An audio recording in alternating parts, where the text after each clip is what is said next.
Iubiți frați și surori, stimați creștini, dorim și în ziua de astăzi o zi binecuvântată de Dumnezeu, când omenirea întreagă sărbătorește, creștinătatea sărbătorește intrarea Domnului Iisus Hristos în Ierusalim. Doresc, înainte de a citi câteva cuvinte din Sfânta Scriptură, să vin înaintea Domnului cu o rugăciune pe care o știm, o cunoaștem, am auzit-o citindu-se de multe ori și aș vrea să mă alătur și eu de Împăratul Solomon cu această rugăciune pe care o vom rosti înaintea Domnului și rugăm pe Domnul, așa după cum l-a ascultat pe Solomon altădată, să ne asculte Domnul și pe noi, să aibă milă și să lase a Lui îndurare și a Lui binecuvântare, chiar dacă astăzi nu ne putem aduna împreună în casa Domnului, nu putem serva împreună intrarea Domnului Iisus Hristos în Ierusalim, dar fiecare acasă, acolo unde se află împreună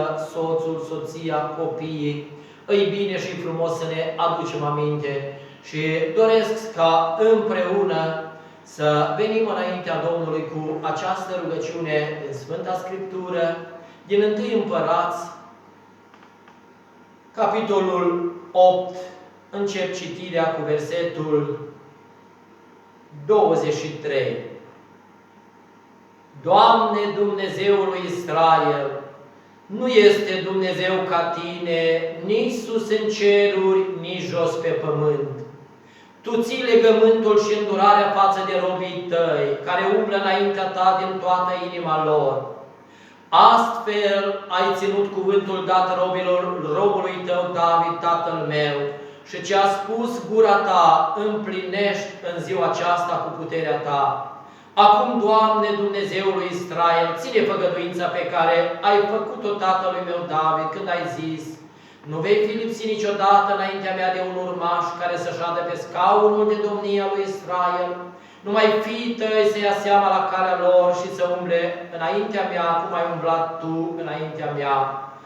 Oh, Dumnezeul lui Israel, împlinească-se făgăduința pe care ai făcut-o robului Tău David, tatăl meu. Dar ce? Va locui oare cu adevărat Dumnezeu pe pământ? Iată că cerurile și cerurile cerurilor nu pot să te cuprindă, cu cât mai puțin casa aceasta pe care ți-am zidit-o eu. Totuși, Doamne, Dumnezeul meu, ia aminte la rugăciunea robului Tău și la cererea lui, ascultă strigătul și rugăciunea pe care ți-o face astăzi robul Tău. Ochii Tăi să fie zi și noapte deschiși asupra casei acesteia, asupra locului despre care ai zis, acolo va fi numele meu. Ascultă rugăciunea pe care ți-o face robul Tău în locul acesta. Binevoiește și ascultă cererea robului Tău și a poporului Tău Israel. Când se vor ruga în locul acesta, ascultă din locașul locuinții Tale, din ceruri, ascultă și iartă-i. Dacă va păcătui cineva împotriva aproapelui său și va fi silit să facă un jurământ și va veni să jure înaintea altarului Tău în casa aceasta, ascultă-l din ceruri, lucrează și fă dreptate robilor Tăi. O sândește pe cel vinovat și întoarce vina purtării lui asupra capului lui, dă dreptate celui nevinovat și fă după nevinovăția lui. Când poporul Tău Israel va fi bătut de vrăjmași pentru că a păcătuit împotriva Ta, dacă se vor întoarce la Tine și vor da slavă numelui Tău, dacă îți vor face rugăciuni și cereri în casa aceasta, ascultă-i din ceruri, iartă păcatul poporului Tău Israel și întoarce-i în țara pe care ai dat-o părinților lor. Când se va închide cerul și nu va fi ploaie din pricina păcatelor făcute de ei împotriva Ta, dacă se vor ruga în locul acesta și vor da slavă numelui Tău, și dacă se vor abate de la păcatele lor, pentru că îi vei pedepsi, ascultă-i din ceruri, iartă păcatul robilor Tăi și al poporului Tău Israel. Învață-l calea cea bună pe care trebuie să umble și să trimiți ploaie pe pământ pe care l-ai dat de moștenire poporului tău. Când foametea, ciuma, rugina, tăciunele, răcustele, de un fel sau altul, vor fi în țară, când vrăjmașul va împresura pe poporul tău în țara lui, în cetățile lui, când vor fi urgii sau boli de orice fel, dacă un om, dacă tot poporul tău Israel va face rugăciuni și cereri, și fiecare își va cunoaște mustrarea cugetului lui și își va întinde mâinile spre casa aceasta, ascultă-l din ceruri, din locașul locuinții tale și iartă-l, lucrează și răsplătește fiecăruia după căile lui. Tu care cunoști inima fiecăruia, că și numai tu cunoști inima tuturor copiilor oamenilor, ca să se teamă de tine în tot timpul cât vor trăi în țara pe care ai dat-o părinților noștri. Când străinul care nu este din poporul tău Israel va veni dintr-o țară depărtată pentru numele tău, că se va ști că numele tău este mare, mâna ta este tare, brațul tău este întins. Când va veni să se roage în casa aceasta, ascultă-l din ceruri, din locul locuinții tale și dă străinului aceluia tot ce-ți va cere, pentru ca toate popoarele pământului să cunoască numele tău, să se teamă de tine, ca și poporul tău Israel, și să știe că numele tău este chemat peste casa aceasta pe care am zidit-o eu. Că poporul tău va ieși la luptă împotriva vrăjmașului său, urmând cale pe care o vei porunci.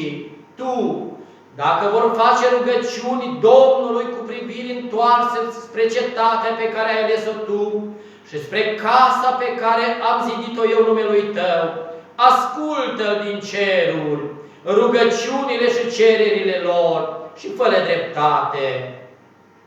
Când vor păcătui împotriva ta, căci nu este om care să nu păcătuiască, și te vei mânia împotriva lor și îi vei da în mâna vrăjmașului, care îi va duce robi într-o țară vrăjmașă, depărtată sau apropiată, dacă se vor coborî ei înșiși în țara unde vor fi robi, dacă se vor întoarce la tine și îți vor face cereri în țara celor ce îi vor duce robi și vor zice: am păcătuit, am săvârșit fără de lege, am făcut rău. Dacă se vor întoarce la tine din toată inima lor și din tot sufletul lor, în țara vrăjmașilor lor, care i-ai luat rob, dacă îți vor face rugăciuni cu privirile întoarse spre țara lor, pe care ai dat-o părinților lor, spre cetatea pe care ai ales-o și spre casa pe care am zidit-o eu numelui tău, ascultă-i din ceruri, din locul locuinții tale, rugăciunile și cererile lor și fără dreptate. Iartă poporului tău păcatele lui și toate fără de legile făcute împotriva ta. Trezește milă celor ce îi vor ținea rob, ca să se îndure de ei, că sunt poporul tău și moștenirea ta, și tu i-ai scos din Egipt, din mijlocul unui cuptor de fier. Ochii tăi să fie deschiși la cererea robului tău și la cererea poporului tău Israel, ca să-i asculți în tot ce-ți vor cere. Căci tu i-ai ales din toate celelalte popoare ale pământului, ca să faci din ei moștenirea ta, cum ai spus prin robul tău Moise, când ai scos din Egipt pe părinții noștri, Doamne Dumnezeule, când ai sprăvit Solomon de spus Domnului toată rugăciunea aceasta și cererea aceasta, s-a sculat dinaintea altarului Domnului, unde îngenunchease cu mâinile întinse spre cer și stând în picioare a binecuvântat cu glas tare adunarea lui Israel zicând: binecuvântat să fie Domnul, care a dat odihnă poporului tău Israel după toate făgăduințele lui, din toate bunele cuvinte pe care le rostise prin robul său Moise, niciunul n-a rămas neîmplinite. Domnul Dumnezeul nostru să fie cu noi, cum a fost cu părinții noștri, să nu ne părăsească și să nu ne lase, ci să ne plece inimile spre El, ca să umblăm în toate căile Lui și să păzim poruncile Lui, legile Lui și rânduielile Lui, pe care le-a poruncit părinților noștri.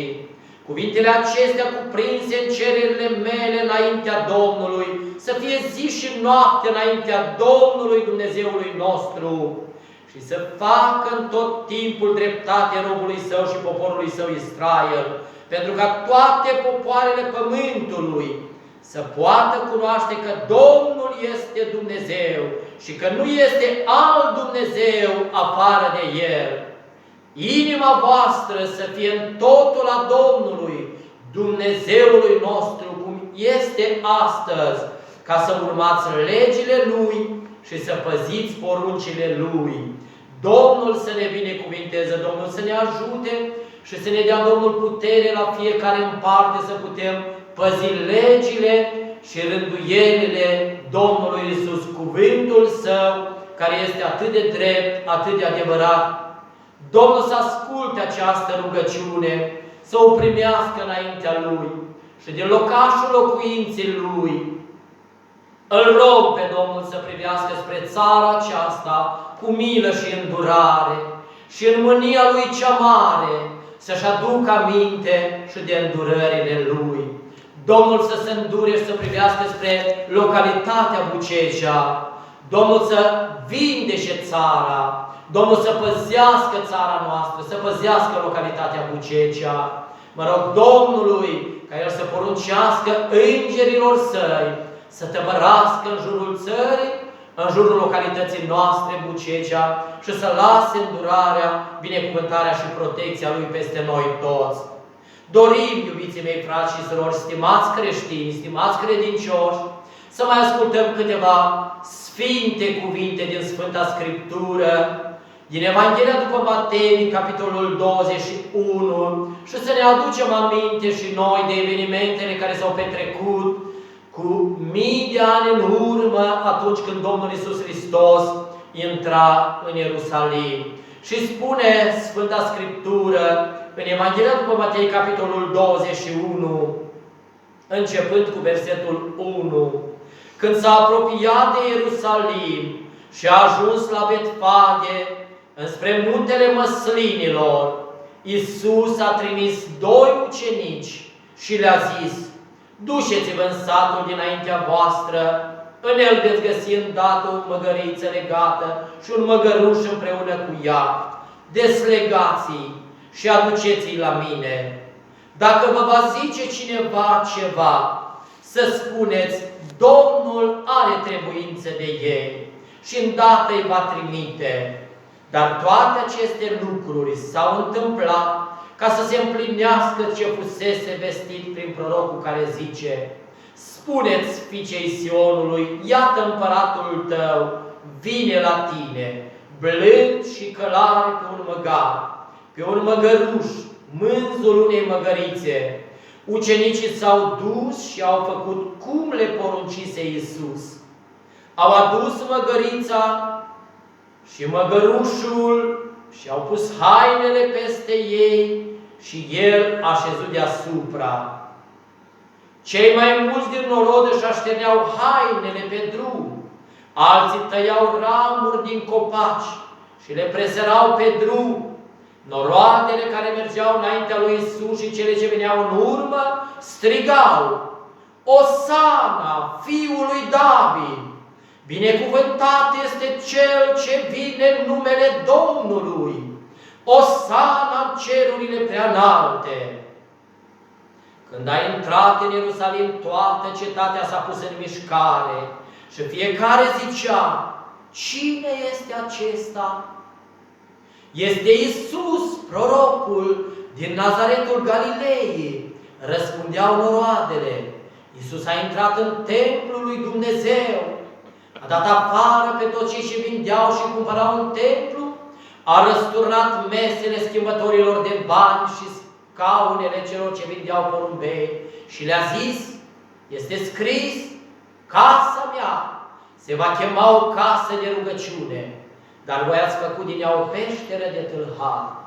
Niște orbi și șchiopi au venit la el în templu și el i-a vindecat. Dar preoții cei mai de seamă și cărturarii, când au văzut minunile pe care le făcea și pe copii strigând în templu și zicând, Osana fiului David, s-au umplut de mânie și i-au zis, auzi ce zic aceștia? Da, i-a răspuns Iisus.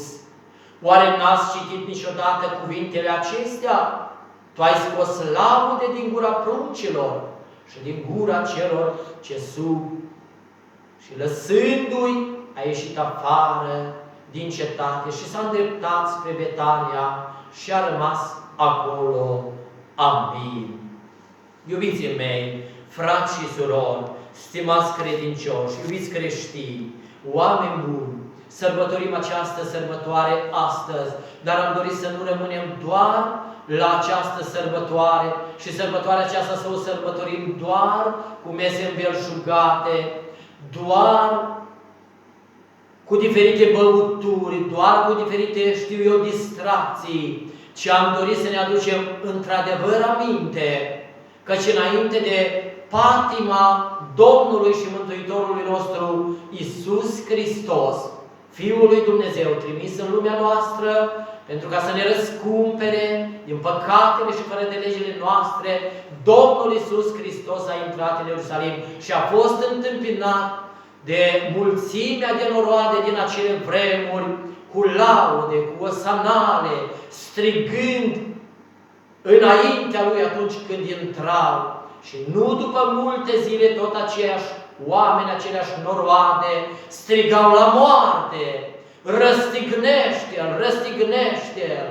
Observați schimbarea care a avut loc doar cu câteva zile și doar în câteva zile. Iubiții mei, am dorit ca fiecare în parte să ne bucurăm de ziua aceasta, căci încă-i pace, îi liniște. Am dorit să ne bucurăm în ziua aceasta pentru că Dumnezeu ne-a binecuvântat și putem să fim înaintea Lui, fiecare în casa Lui și ca slujitor al Bisericii Domnului Iisus Hristos. Avem harul acesta de a sta astăzi la altar înaintea Domnului, de a rosti o rugăciune din Sfânta Scriptură, de a rosti un cuvânt din Sfânta Scriptură și de a ne aduce aminte de ceea ce s-a întâmplat cu mii de ani în urmă. Mă rog Domnului ca în continuare Dumnezeu să binecuvinteze pe poporul Său, Dumnezeu să binecuvinteze localitatea Bucecea, județul Botoșani, Dumnezeu să binecuvinteze țara în care locuim, România, Dumnezeu să binecuvinteze președintele țării, Dumnezeu să-l binecuvinteze pe primul ministru, Dumnezeu să binecuvinteze guvernul țării, Dumnezeu să binecuvinteze pe toți cei care conduc, parlamentarii, deputați, senatori, să lase Domnul binecuvântarea Lui peste fiecare în parte, Domnul să binecuvinteze autoritățile locale, Domnul să binecuvinteze pe toți oamenii, Dumnezeu să binecuvinteze medicii din țara noastră. Mă rog Domnului ca Domnul să poruncească îngerilor Săi din cerul, potrivit Psalmului 91, să tăbărască în jurul medicilor și acelora care stau în prima linie în această vreme de război, de strâmtorare și să lase Domnul ocrotirea, pavăza și îndurarea Lui și Domnul să-i binecuvinteze cu inimi bune ca să poată veni în ajutorul celor care sunt în necaz, în suferință. Dumnezeu să lase binecuvântarea Lui peste țara noastră și peste noi toți. Și fiecare familie să rămână sub paza, sub ocrotirea, sub protecția Domnului Iisus Hristos. Vă binecuvintez pe toți în numele Domnului Iisus Hristos. Amin.